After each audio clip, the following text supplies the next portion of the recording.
जुड़ो में सिंधी शागिर्द तहरीक ताल के जुड़े तरफा सॼी सिंध में सिंध एजुकेशन फाउंडेशन ऐं तालीमी बोर्ड पारां 9हीं ऐं 10हीं क्लास के शागिर्दनि खां हथरादू फीसूं वठण ख़िलाफ़ सिंधी शागिर्द तहरीक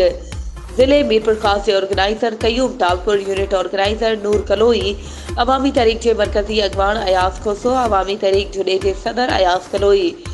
ज्ञान रिबारी ज़फ़र खोसे जी अगवानी में एहतजाजी मुज़ाहिरो कयो वियो।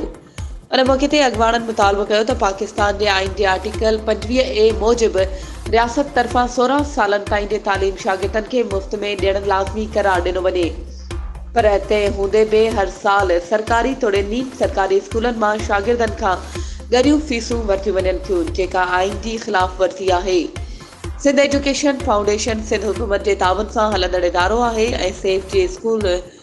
जो सॼो ख़र्चो सिंध हुकूमत खां मिलंदड़ हर 3 महीने जे फंड मां हले थो। पर तंहिं हूंदे बि सेफ जा स्कूल शागिर्दनि खां फीसूं पिया वठनि,